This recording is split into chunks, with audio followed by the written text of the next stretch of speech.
Hello guys, welcome to Saira's world.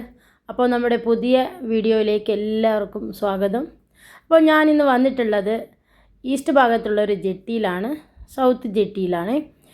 ഈ സീസണിൽ, അതായത് ഈ മഴക്കാലത്ത് മെയിൻ ജെട്ടിയായ പടിഞ്ഞാറ് ഭാഗത്തുള്ള ജെട്ടിയിൽ ആൾക്കാർ കയറ്റിയിറക്കാറില്ല. ഇപ്പോൾ സർവീസ് നടത്തുന്നത് കിഴക്ക് ഭാഗത്തുള്ള ഈ ജെട്ടിയിലാണ്.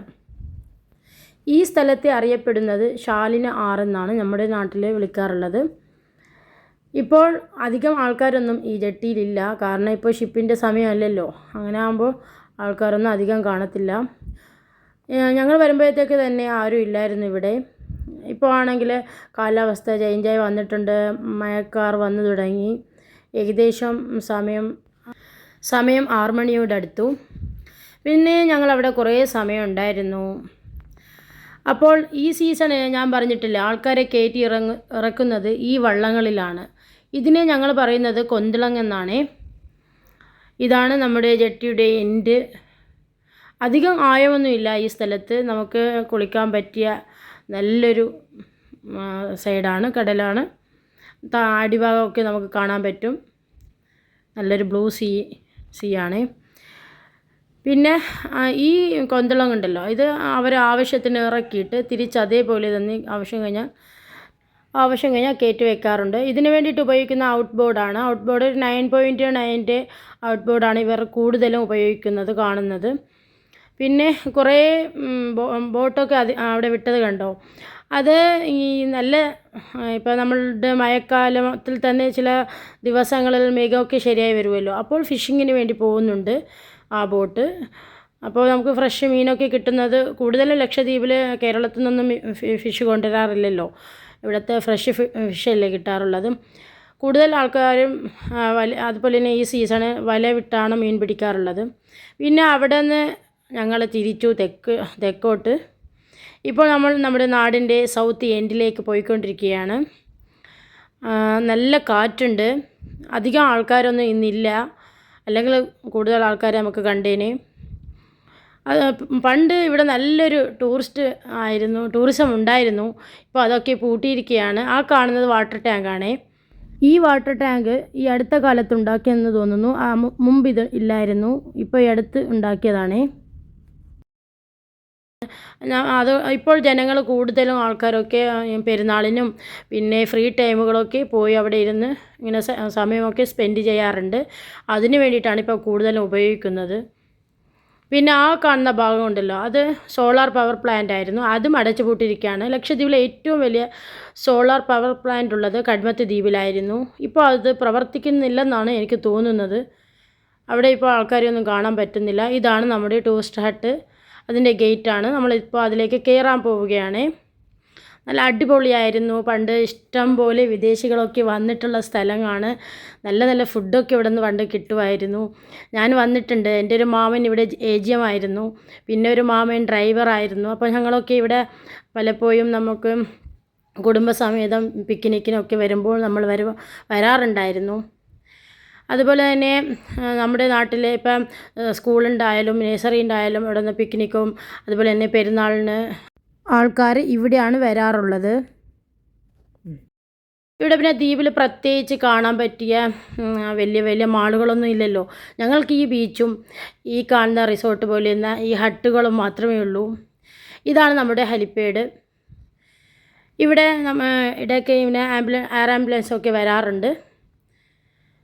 ഇത് ഈ ഹെലിപ്പാഡ് കഴിഞ്ഞിട്ടും അങ്ങോട്ട് കുറേ ഹട്ടുകളുണ്ടായിരുന്നു. ഞാൻ എൻ്റെ ചെറുപ്പത്തിൽ നിന്ന് കണ്ടിട്ടുണ്ട്. കുറേ ഹട്ടുണ്ടായിരുന്നു. നമ്മൾ പറഞ്ഞില്ലേ, ദ്വീപിൽ ഇങ്ങനെ ചുറ്റും കടലല്ലേ. അപ്പോൾ ചില സീസണിൽ കടലിങ്ങനെ റഫായി തുടങ്ങുമ്പോൾ നല്ല കടൽ ഇങ്ങനെ കയറി ഇറങ്ങും. അങ്ങനെ കയറി ഇറങ്ങിയിട്ട് ഒരു ഭാഗം തന്നെ പോയിട്ടുണ്ട്. അപ്പോൾ പോയതാണ് ആ തെക്ക് എൻഡിൽ കുറേ ഹട്ടുണ്ടായിരുന്നെന്ന് പറഞ്ഞില്ലേ, ആ ഹട്ടൊക്കെ മൊത്തത്തിൽ കടലിനെ കയറി ഇറങ്ങി പോയിട്ടുണ്ട്. ഇപ്പോൾ അതൊന്നും കാണാൻ പറ്റത്തില്ല. ഇപ്പോൾ കൂടുതൽ അവിടെ കുറേ ചെടികളും ഞങ്ങൾ ചാവൂക്ക് എന്ന് പറയുന്നൊരു ചെടിയുണ്ട്, അതൊക്കെയാണ് കൂടുതലും കാണാൻ പറ്റുക. ഇപ്പോൾ അതിൻ്റെ ഓർമ്മയ്ക്കായിരുന്നോളം വേണമെങ്കിൽ അവിടെ ഒരു കിണറുണ്ട്, അത് കാണാൻ പറ്റും. ബാക്കിയൊന്നും ആ പഴയ ഓർമ്മയിൽ ഒന്നുമില്ല, എല്ലാം കടൽ കൊണ്ടുപോയി. ഇപ്പോൾ ഞാൻ ബീച്ച് സൈഡിലേക്ക് പോയിക്കൊണ്ടിരിക്കുകയാണ്. ഈ ഒരു ഇടവഴിയിലൂടെ പോവുകയാണ്. ഇവിടെ കുറേ ചെടികളൊക്കെ ഉണ്ടായിരുന്നു, അതൊക്കെ വെട്ടിയെന്ന് തോന്നുന്നു. അങ്ങോട്ട് വെട്ടി മാറ്റിയിട്ടത് കണ്ടു. ഇവിടെ ഭയങ്കര അടിപൊളിയായിരുന്നു. പണ്ടൊക്കെ ഇങ്ങനെ തിങ്ങി നിന്നതായിരുന്നു. ഇങ്ങനെ ഈ പ്ലാന്റിനെ ഞങ്ങൾ പറയുന്നത് കണ്ണി എന്നാണ് പറയുന്നത്. ഇതിനൊരു വെള്ള കായുണ്ട്. നമ്മളൊക്കെ ചെറുപ്പത്തിലേ വരുമ്പോഴൊക്കെ അതിനെ പറിച്ച് ഇങ്ങനെ കളിക്കുമായിരുന്നു. ഇപ്പോൾ എൻ്റെ കൂടെയുള്ള ആൾ മുമ്പിൽ പോയി, പിന്നെ ഞാൻ മാത്രം ബാക്കിയായി. പിന്നെ അങ്ങനെ ഞാനും പതിയെ പതിയെ അങ്ങനെ നടക്കുന്നുണ്ട്. അധികം ആൾക്കാരൊന്നുമില്ല ഇവിടെ. പിന്നെ പേടിക്കേണ്ട ആവശ്യമൊന്നുമില്ലല്ലോ, മനുഷ്യനെ പേടിക്കേണ്ട ആവശ്യമൊന്നുമില്ല, വല്ല പിശാചിനെ പേടിച്ചാൽ മതി. അപ്പോൾ ഞാൻ ഈ ഇടവഴിയിലൂടെ പോവുകയാണ്. ഭയങ്കര നല്ല ഒത്തിരി പ്ലാന്റൊക്കെ ഇവിടെ ഉണ്ടായിരുന്നു. ഏകദേശമൊക്കെ പോയിട്ടുണ്ട്. കണ്ടില്ലേ, ഇതെല്ലാം ആരോ വെട്ടിയിട്ടതാണെന്ന് തോന്നുന്നു. ഞാൻ കണ്ടിട്ട് അപ്പോൾ കുറേ ദിവസങ്ങൾക്ക് ശേഷമാണ് ഇവിടെ വന്നത്. കണ്ടില്ലേ. അങ്ങനെ നമ്മൾ നടന്ന് കടലോരത്ത് എത്തിക്കഴിഞ്ഞിരിക്കുന്നു. ആ കാണുന്ന ദ്വീപ് കണ്ടോ, അതൊരു അമിനി ദ്വീപാണ്. നമ്മുടെ തൊട്ടടുത്ത അയൽ ദ്വീപാണ് അമിനി ദ്വീപ്. ഇവിടെ നിന്ന് ഏകദേശം ഒരു 3/4 മണിക്കൂറോളം ബോട്ടിൽ ഇരിക്കണം അവിടെ എത്താനായിട്ട്. അധിക ദൂരമൊന്നുമില്ല. നമ്മൾ ഇതിൻ്റെ എൻഡിൽ പോയി നിന്ന് കഴിഞ്ഞാൽ നമുക്കിത് ശരിക്കും ക്ലിയറായിട്ട് കാണാൻ പറ്റും. ഇപ്പോൾ മേഘം മൂടിയത് കൊണ്ട് അധികം ക്ലിയർ ഇല്ല, അല്ലെങ്കിൽ നല്ല ക്ലിയറായിട്ട് നല്ല സീസണിലാണെങ്കിൽ നമുക്ക് ശരിക്കും കാണാൻ പറ്റും. കൂടാതെ എൻഡിലൊരു ഷെഡ് കാണാൻ പറ്റും. ഒരു ചെറിയൊരു ഓല കൊണ്ട് മേഞ്ഞൊരു ഷെഡുണ്ട് അവിടെ. അത് ശരിക്കും ഇങ്ങനെ ചൂട് കാലത്തിൽ വെയിൽ കൊള്ളാതിരിക്കാൻ വേണ്ടിയിട്ട് നമ്മുടെ ഇങ്ങനെ ഫിഷിങ്ങിന് വേണ്ടി വരുന്ന ആൾക്കാരുണ്ടാക്കിയ ഷെഡാണ്. അവിടെ കാണാൻ പറ്റും നിങ്ങൾക്ക്. അപ്പോൾ ഇതാണ് ഗെയ്സ് നമ്മുടെ നാടിൻ്റെ എൻഡ്. കണ്ടല്ലോ, പച്ചപ്പ് നിറഞ്ഞ നല്ല ഭംഗിയുള്ള നല്ലൊരു ബീച്ചും പിന്നെ ബ്ലൂ സീയും, ഇങ്ങനെയൊക്കെയാണ് നമ്മുടെ നാടിൻ്റെ എൻഡുള്ളത്.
അപ്പോൾ നടന്ന് നടന്ന് നമ്മൾ നാടിൻ്റെ കിഴക്ക് ഭാഗത്തേക്ക് പോവുകയാണ്. ദാ ഒരു ചെറിയ കുട്ടി നടക്കുന്നുണ്ട്.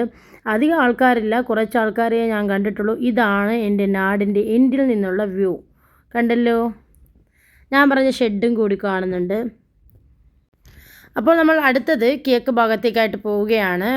എന്താ നമ്മുടെ അമിനി ദ്വീപും കൂടി കാണുന്നുണ്ട്. ഞാൻ അത് സൂം ചെയ്ത് കാണിച്ചു തരാം. ഇതാണ് നമ്മുടെ അമിനി ദ്വീപ്. ഇനി നമുക്ക് നമ്മൾ കിഴക്ക് ഭാഗത്തേക്കായിട്ട് പോകാം. അവിടെ കുറേ ആൾക്കാരെ ഞാൻ കണ്ടു. ഇതാ ആരെന്നറിയത്തില്ല.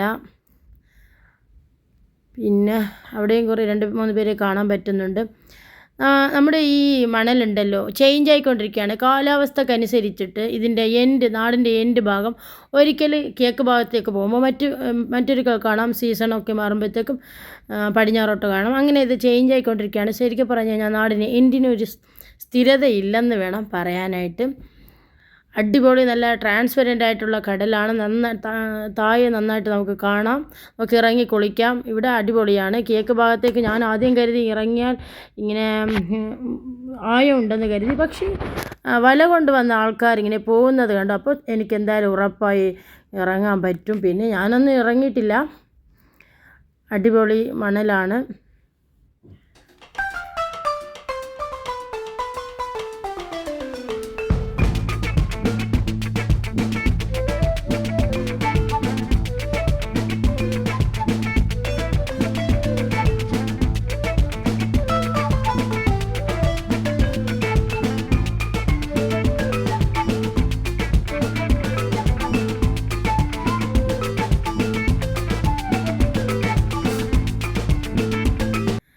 ഇപ്പോൾ ഇതാ ആൾക്കാർ വന്നു തുടങ്ങിയിട്ടുണ്ട്. എൻ്റെ ബാപ്പാൻ്റെ ഫ്രണ്ടും ആൾക്കാരൊക്കെ വലയുമായിട്ട് പോകുന്നുണ്ട് കടലിലേക്ക്. പിന്നെ ഒരാളിതാ ചൂണ്ട എറിയുന്നുണ്ട്. ഞങ്ങളിതിനെ കോൽ വലിക്കുക എന്നാണ് പറയുക. പിന്നെ കൂടുതലൊന്നും ഫിഷിങ്ങിനെ പറ്റി എനിക്ക് അധികം വിവരമൊന്നുമില്ല.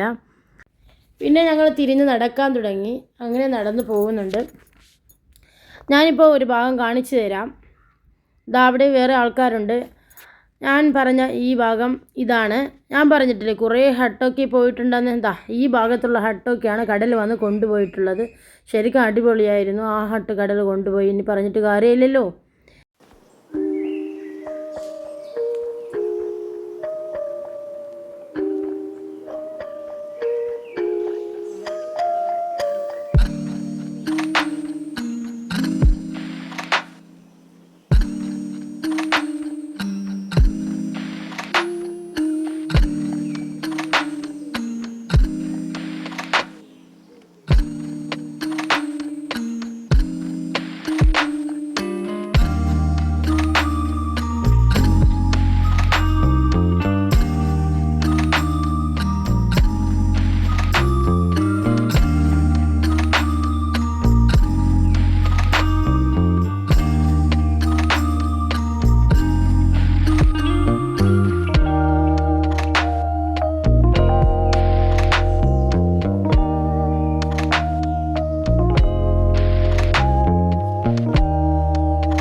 പിന്നെ നമ്മൾ വീണ്ടും നടന്നു വന്ന് അവിടെ കുറേ ആൾക്കാരെ കണ്ടവരെ പരിചയപ്പെട്ടു.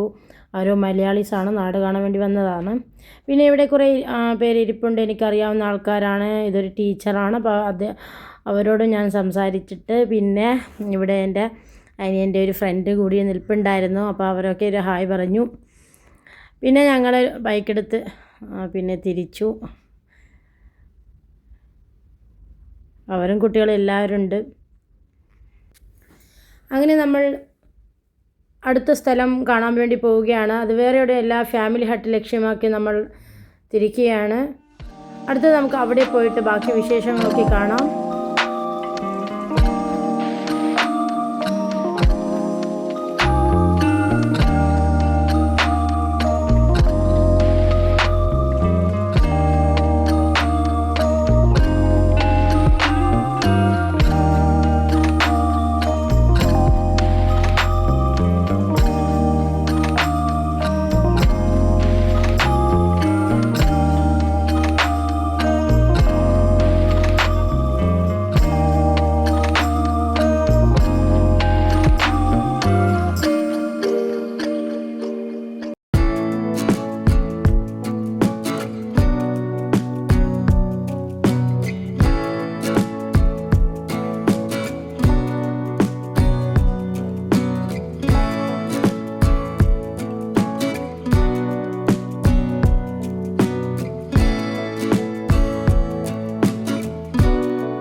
കുറേ ആൾക്കാർ വലയുമായിട്ട് വരുന്നുണ്ട്. ഞങ്ങൾക്ക് പരിചയമുള്ള നമ്മുടെ ആൾക്കാർ തന്നെയാണ്. എന്നോടൊപ്പം ഉംറയ്ക്ക് വേണ്ടിയിട്ട് ഞങ്ങളെല്ലാവരും ഒന്നിച്ച് പോയിട്ടുള്ള ആൾക്കാരാണ്. ഇവിടെ ഒരു മലയാളി ഉണ്ടേ, ഞങ്ങൾക്കറിയാവുന്നൊരു ഇക്ക ഉണ്ട്. ഇയാൾ വളരെ നല്ല മനുഷ്യനാണ്. കുറേ വർഷമായി നമ്മുടെ നാട്ടിലുണ്ട്. ശരിക്കും ലക്ഷദ്വീപുകാരനെ പോലെയായി അയാൾ. അത്രക്കും നാടുമായിട്ട് ഇണങ്ങി ചേർന്നിട്ടുണ്ട്. വീണ്ടും നമ്മൾ ഫാമിലി ഹട്ട് ലക്ഷ്യം വെച്ചുകൊണ്ട് നമ്മളുടെ യാത്ര തുടരുകയാണ്. നമുക്കിനി ഫാമിലി ഹട്ടിലേക്ക് എത്തിക്കഴിഞ്ഞിട്ട് ബാക്കി വിശേഷം അവിടെ വെച്ച് പറയാം.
നമ്മളങ്ങനെ തിരിച്ചു വരുന്ന വഴി ഒരാൾ ചായയുമായിട്ട് നിൽപ്പുണ്ട്.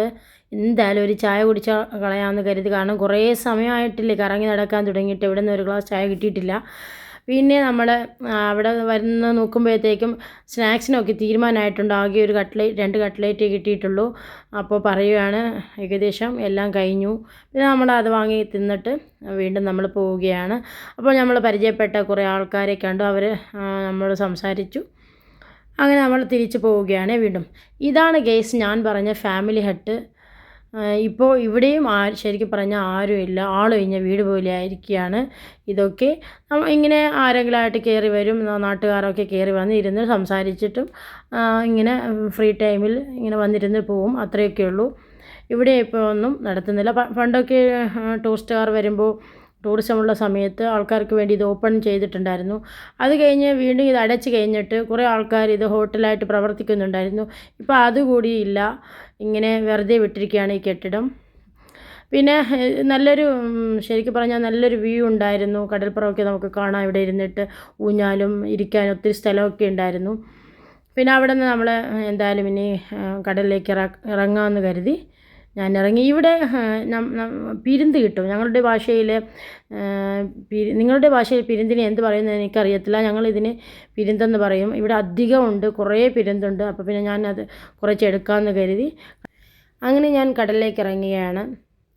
എന്നോടൊപ്പം എനിക്കൊരു സഹായിയായിട്ട് എൻ്റെ ഇത്താൻ്റെ മോളെ ഞാൻ വിളിച്ചു. അവളുടെ പാപ്പാൻ്റെ വീട് തൊട്ടടുത്തുണ്ടായിരുന്നു. അപ്പോൾ അവൾ ആ വീട്ടിലുണ്ടായിരുന്നു. ഞാനങ്ങനെ വിളിച്ചിട്ട് വന്നു. ഇപ്പോൾ ഞാനും അയാളും കൂടിയിട്ടാണ് ഈ പിരുന്ത് എടുത്തത്. എനിക്ക് അയാളായിരുന്നു സഹായിച്ചത്. അങ്ങനെ ഞങ്ങൾക്ക് അവിടെ നിന്ന് കുറേ കിട്ടി, ഇഷ്ടം പോലെ ആ ഭാഗത്തുണ്ടായിരുന്നു. ഇത് വെച്ചിട്ട് നമ്മൾ റോസ്റ്റൊക്കെ ഉണ്ടാക്കും, പിന്നെ പിക്കിൾ ഉണ്ടാക്കുന്നുണ്ട്, അങ്ങനെ പലതും ഉണ്ടാക്കാൻ പറ്റിയതാണ്. സമൂസക്കൊക്കെ ഇതിടുന്നുണ്ട്. ഇപ്പോൾ ഇതാണ് സംഭവം, പിരുന്തങ്ങൾക്ക് കുറേ കിട്ടി. ഇത് വെച്ചിട്ട് ഞങ്ങൾ പലതരത്തിലുള്ള ഫുഡും ഉണ്ടാക്കാറുണ്ട്.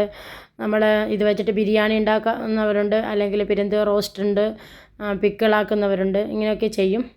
അപ്പോൾ ഇതാണ് നമ്മുടെ ഫാമിലി ഹട്ടും അതിൻ്റെ പരിസരവും. ശരിക്കും നാച്ചുറൽ ബ്യൂട്ടിയാണ്, കാണാൻ അടിപൊളിയാണ്. അപ്പോൾ ഇത്രയൊക്കെ ഉള്ളൂ ഇന്നത്തെ വ്ളോഗിൽ.